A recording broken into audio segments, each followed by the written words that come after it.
Page 31, Square Dance.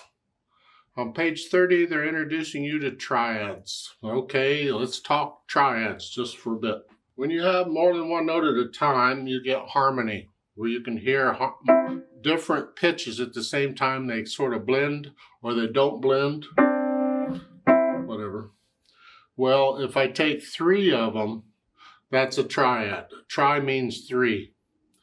Tricycle, triplane, triad, try as you might, I don't know here. It's every other note in the key. I mean, that's the triads we're going to use, every other note in the key. Let's not get too deep in this. Take C major, that's all the white keys, no sharps or flats. If I start on a C and I go every other note in the key, from there, here, for three notes, I get a triad, a chord, a three-note chord. And I can do this for each step in the scale. Each note is also called a step or degrees. Some people call them degrees if you want to be fancy. Ugh. Anyway, I can go up.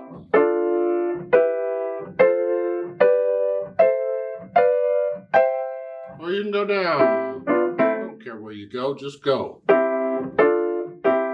Just staying within the key. Now, the name of the triad, or the name of the chord, is based on the bottom note in the chord when it's every other note. It has to be that arrangement. This. It's called root position. It's the root. Root position, every other note. If I take the C and put it on top, it's not every other note anymore because there's two notes here. And in this case, the bottom note does not tell you the name of the chord because I got to put the C on the bottom. It's got to be in this position. And in that case, the bottom note, C, is the name of the chord. It is a C chord. D, E, F, G, A, B, C. Okay. Now there's more to it than that, but let's just stick with this right now. Each one has a slightly different sound to it, a different feel. Huh? It's like the intervals had different sounds, different feels. Well, triads do too. See? Sounds.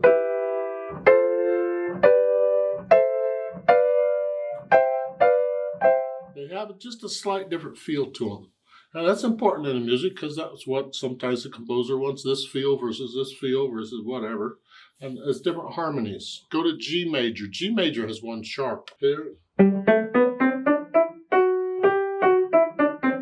Okay, you should know that.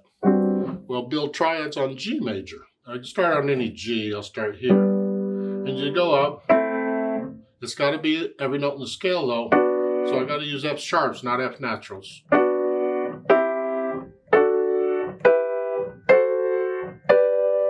See? So those are triads for G major. And again, the bottom note tells you the name of the chord. G, A, B. Now wait a minute. We did this as a B chord. This is a B chord. They're different. Yes, it is a B chord, and that's what I'm saying is there's more to it than what we're covering, but let's just stick with this. Just take my word for it. This is a B chord. This is a B chord. They're both B chords, so leave it at that. I'm just in the key of G major. Okay, because like I said, this is a D chord. Well, this is also a D chord. But there are two different kinds of D chords, and I don't want to get into that. So that's sort of what we're doing. So we have a C chord and whatever, but you stay within the key signature where you're at. Now, I'm assuming eventually they'll get around to it, so I'm just going to spill the beans now. In a scale, each note in the scale, or each step, or each degree, depending on what you call it, is numbered 1 through 7. In C major, 1, 2, 3, 4, 5, 6, 7. Because if I go up here again, that's 1 again. So it's 1 through 7. And all keys work the same way. In G major, 1, 2, 3, 4, 5, 6, 7. So all the notes are numbered. Well, the chord that's built on that note is also that number. So if I go to C major and I want a 1 chord, that would be a chord built on step 1, which is the first note. Then it's every other note. that's a 1 chord in C major, or it's just a C chord in any key, whatever, it's a C chord.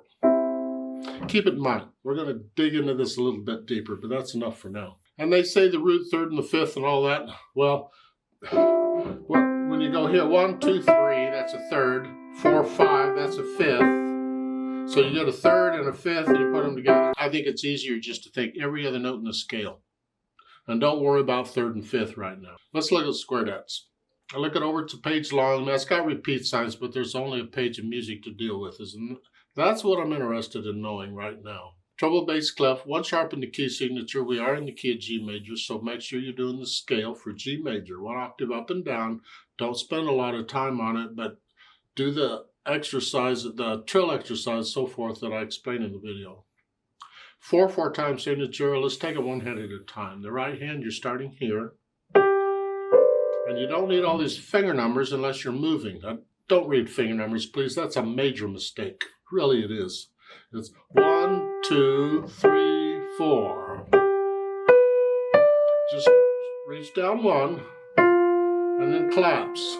And they need the natural sign because we're in the key of G major. That would be an F sharp if we didn't have a natural sign. And remember, the natural sign is good for the rest of the measure. So then the second line, scrunch up a little bit and you're back to where you were. So we're just kind of going back and forth. Now, third line, it's same notes, but eighth notes. 1 and 2 and 3. Reach down, same thing. So we're just playing these chords, broken chords. Have we taught broken chords yet? If I play a chord and all the notes at the same time, it's called a block chord. I don't know if we've had them or not, but it's easier to explain what's going on if I can use these terms. So a block chord is all the notes at the same time. Well, a broken chord is anything else. The notes are not at the same time, and it could be in any pattern. There's thousands of patterns. Don't worry about memorizing patterns. But this idea of this, that is a broken chord because it's the 3 notes in the chord, but they're not at the same time.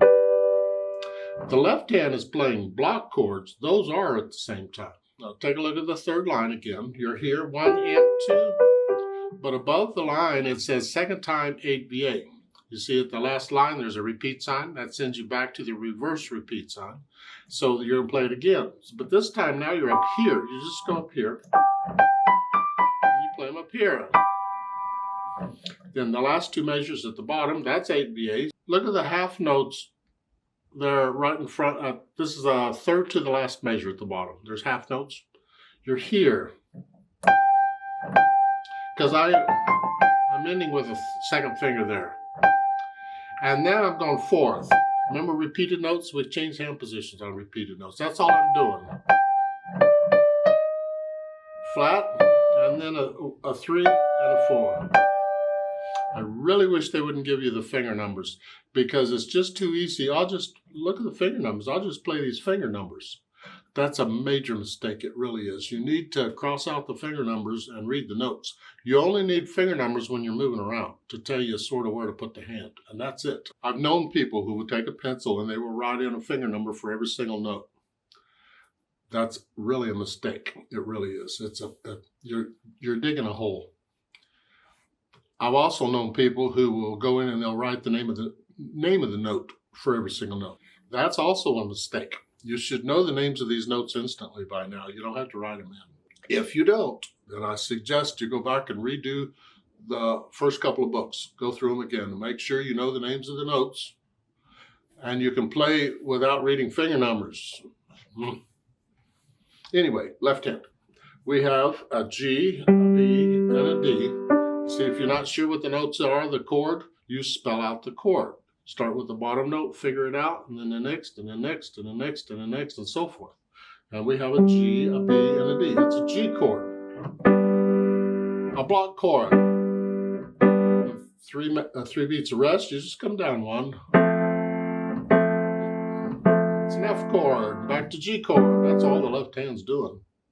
Except the last measure, it's here and here. Now that 8VA thing, that's only for the top staff. Remember, it only applies to the staff it's next to. It's not both hands. If they wanted both hands, they'd have to say so. So the left hand doesn't move, it stays there. But that last measure here,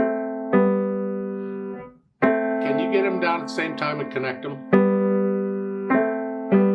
Because these are awkward fingers. Well, again, I use weight to push it down. The weight's on these fingers. I'm going to lift the wrist a little bit, and as I lower the wrist, I'm going to drop the weight, and when I do, I just switch the fingers. So it's the fingers, I'm almost pulling the notes down here. And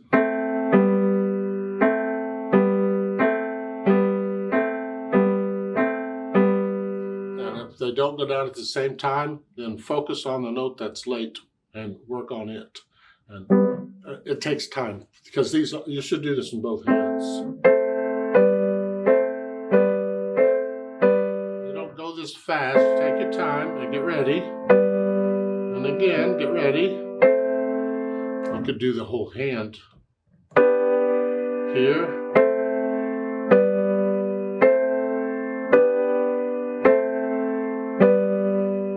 It's good practice, and you need to be able to do it eventually, so there's no harm in that. Wouldn't spend a lot of time on it. A little bit each day is fine. Now let's put the hands together and see what we get. We're here.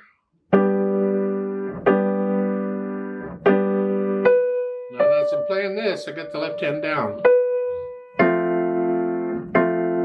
And again, as I'm playing this, I get the left hand back up.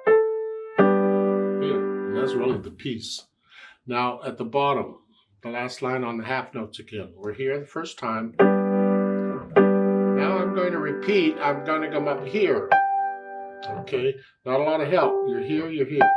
You lift up and move. It's a new phrase, like taking a breath, except this time instead of lifting up, you're going to lift up and move. The left hand doesn't move, just the right. Here. Now once I put the hands together, I'll go through it carefully and slowly and get rid of any hesitations. No hesitations. And it would be helpful if you could play this without looking at the keyboard, except for when you have to move the right hand up an octave. You gotta look down for that. Oh, and practice that. So you don't miss, you gotta be right there. It's not a quick jerky motion, you just stop.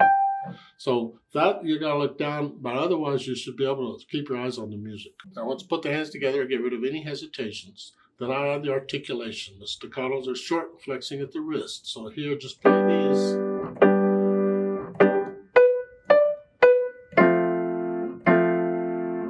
And that's basically the articulation, except at the end you get accents. So now we're going to play them a little louder, and you can separate them.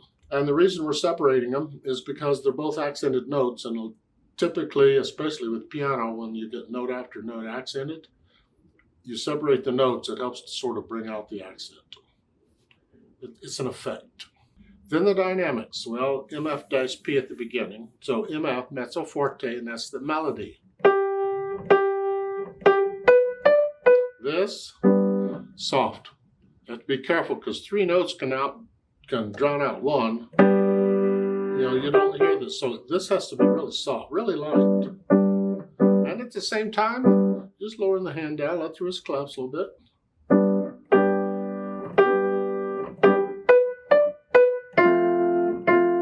Then when you repeat it, because there's a repeat sign at the end of the second line, sends you back to the beginning. Now it's soft. Very soft. And third line down, that F-P. So the first time it's loud in the right hand. It's heavy, light.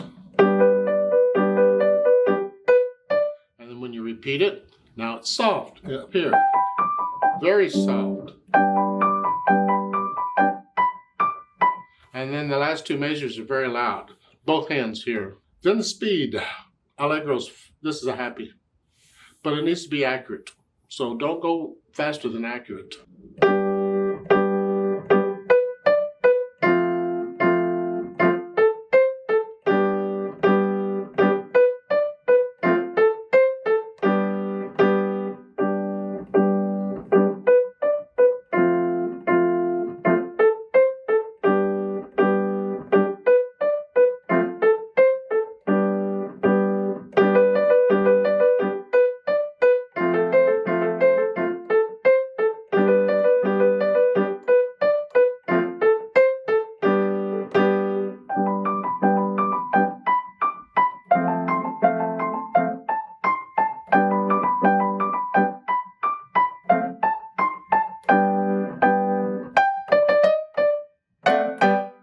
you can't take it that fast, slow it down. How fast can you do these? However fast you can do those accurately, that's your allegro for now. We'll all have a different allegro slightly. Let's play this together very slowly and check the notes and the rhythms. Not doing the louds and softs, we're not performing it. Just notes and rhythms, but we will do the repeats. I'll give us 4 counts. 1, 2, ready, go. 1, 2, 3.